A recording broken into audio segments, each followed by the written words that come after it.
चालत आलेली आहे, परंतु एकंदरीतच लोकांचे राहणीमान बदलत आहे, परचेसिंग पॉवर वाढतीये आणि त्यावेळेस साहजिकच प्रत्येकजण सोन्याचे दुकानामध्ये जाऊन चांगल्या पद्धतीचं सोनं घेण्याचा प्रयत्न करतात. उद्याच्याला कुठला प्रसंग आला तर सोनं त्या बाबतीमध्ये आपल्याला मॉर्गेज पण ठेवता येतं बँकेमध्ये आणि 2 पैसे पण त्यामध्ये नड भागवता येते.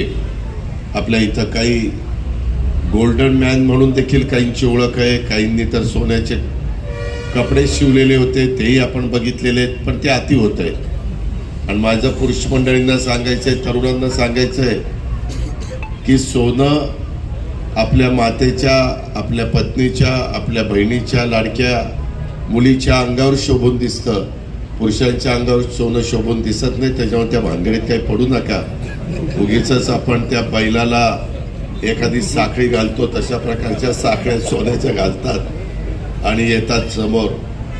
आणि खरं तर ते त्यांच्या पैशाने येतात, मला त्याच्याबद्दल काही बोलण्याचा अधिकार नाही, पण त्यांनी तेवढं सोनं त्यांच्या घरातल्या ते स्त्रीधन आपण म्हणून आपण बघत असतो, त्यांना दिलं तर ते जास्त चांगलं होईल.